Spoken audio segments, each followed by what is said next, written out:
So in this video, we're going to be talking about Deuce and why, if the Knicks don't trade for another scorer off the bench, why Deuce is the perfect guy to step up for that backup scoring role. So let's talk about it, man. Welcome to the channel. I am the Objective Fan, straight out of Kings County, New York City's finest, and you know the vibes. Man, so I got a nice little program for you today, and we're going to be talking about Duece McBride and why I feel like he can hold down the mantle for the Knicks. Why I believe that he is the guy who is going to be crucial for the Knicks moving forward, especially if the Knicks don't make a trade. Now, if the Knicks make a trade, that might kill a lot of what I'm saying in this video, depending on who they get. You know, there's a lot of names, Murray, Brogdon, et cetera, et cetera. But at the same time, I think that if you don't land one of those guys, maybe you make another move for another guy who we're not even thinking about. I think Deuce can hold it down. I think Deuce is a solid backup man. And I think that he definitely is coming into his own. So I'm going to jump into research mode right quick. And I just want to look at some game stuff. So you can see Deuce, 3.9 points, only 3 points for his career. So a lot of you guys are looking at that as if, oh man, you know, the kid is not, you know, he's definitely not doing what you know, his thing or whatever. But I'm trying to tell you that's because of lack of time. You know, he's coming in at garbage time, hasn't really had consistent minutes and time.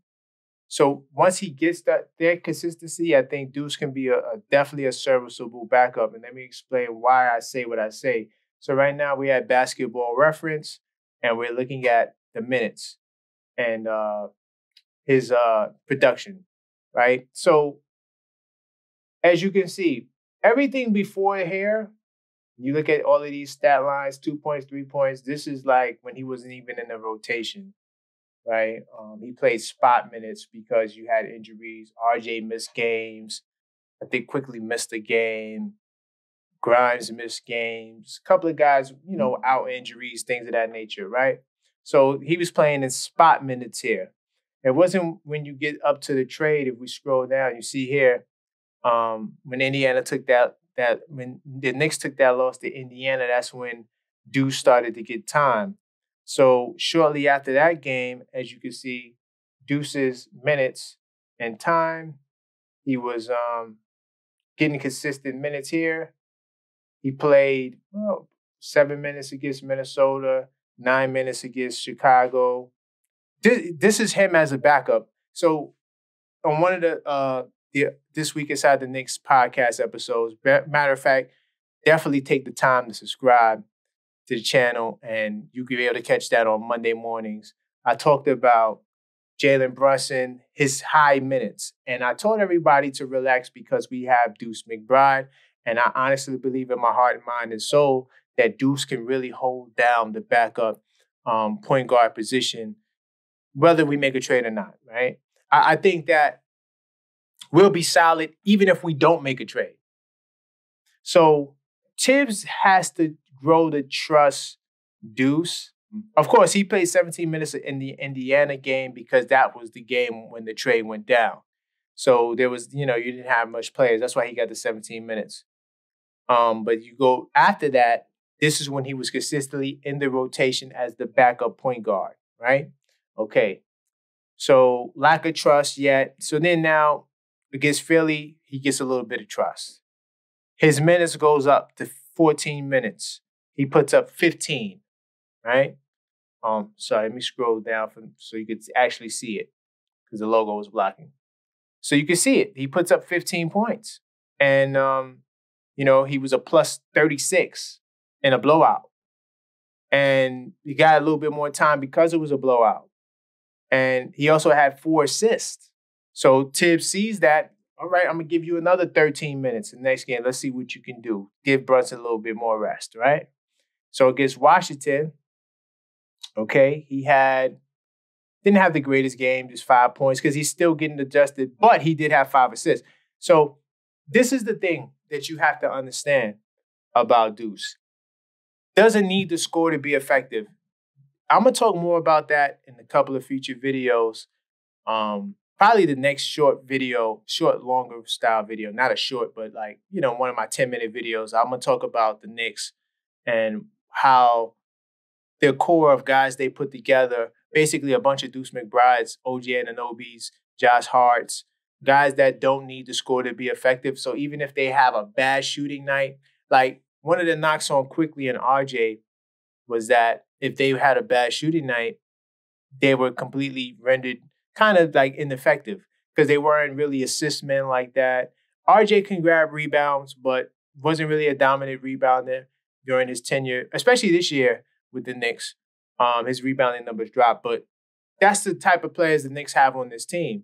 And you got them alongside of Brunson and Randall. That's why I say one more piece, preferably a player from Atlanta. If he's still in Atlanta by the time this video comes out, he averaging 20 points a game, can play some defense.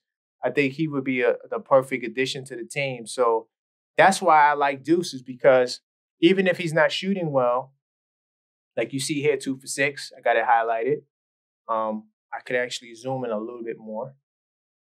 Let's see.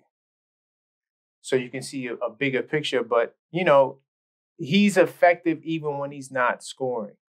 And I think that's a major key going forward, for a lot of these Knicks guys, right? Now, that was that game. So we move forward, right? Once again. So now we go. So Tibbs is like, all right, I really trust you. And then against Portland, which was another blowout game, he gets 22 minutes. So, of course, in the blowout, you're going to get more opportunity. But look at what he did in this blowout. 6 of 13 from the field, right? 46%. 4-7 from 3, 57%. That's amazing. Let's look. So he has 16 points. And is this turnovers? Hold on. Just make sure I'm getting the right stat. So he has 16, 2 turnovers, 2 rebounds, 16 points. So now his offense is going. And, he's always playing good defense, right? Now against Dallas, Dallas was a game where I don't think no one came prepared to play. Dallas was one of those games you just throw it in the trash. We talked about that on the last podcast as well. But no one played well. So this game he only had 5 points. Did get 2 rebounds, but wasn't really solid that game. But his minutes also dropped. He only got 9 minutes this game, right? Now, the last game is Jalen Brunson sitting out because he had the knee contusion. So Deuce got 38 minutes. That might actually be a career high in minutes for Deuce. Definitely a season high for sure, but that also might be a career high. And he went 7 of 10 from the field, 4-7 again from downtown. I mean, his 3-point shooting is incredible. His 3-point shooting is another aspect to his game that I think most people don't realize, that he is really a good 3-point shooter. He's a kid that you really got to watch out for. And if he's knocking down that 3 ball, man, he's going to be a load to deal with. Then he gets the 6 rebounds, 5 assists, filling up the stat sheet, looking like G League Deuce when G League Deuce was putting up all those things. If he's playing like G League Deuce, that's meaning he has the confidence and he's going to be more than prepared. So I think that, the OG trade opened up minutes for this kid. And like I said, I believe Leon Rose definitely knows something that we don't know. And that's why he put Deuce in the position for success that he's having. And honestly, I think that he's going to continue to prosper. I think that he's going to continue to grow. I think that I expect a lot more from this kid. And let's give him a round of applause. Salute to Duece McBride. I think we'll be all right. I think that his role, he can come into a Quickley-like role. Get some minutes, get some time, and produce. And that's all we need. So I just wanted to do this video giving Miles a shot. So don't be surprised if you see the Knicks don't make another move. The Knicks might not make another move, or it might be another minor move, right? Where it's like a guy who just filling out the roster, maybe someone you could bring in spot minutes or something like that. Because I think the team, even through his offensive lapses, you got guys that can score, play defense, do a lot of different things. It's honestly like a Chicago Bulls team. And I think that's what Tibbs wanted. So that's how I think the Knicks game. So I don't want to make this video too much longer. Definitely. Don't forget to like this video and also subscribe to my channel.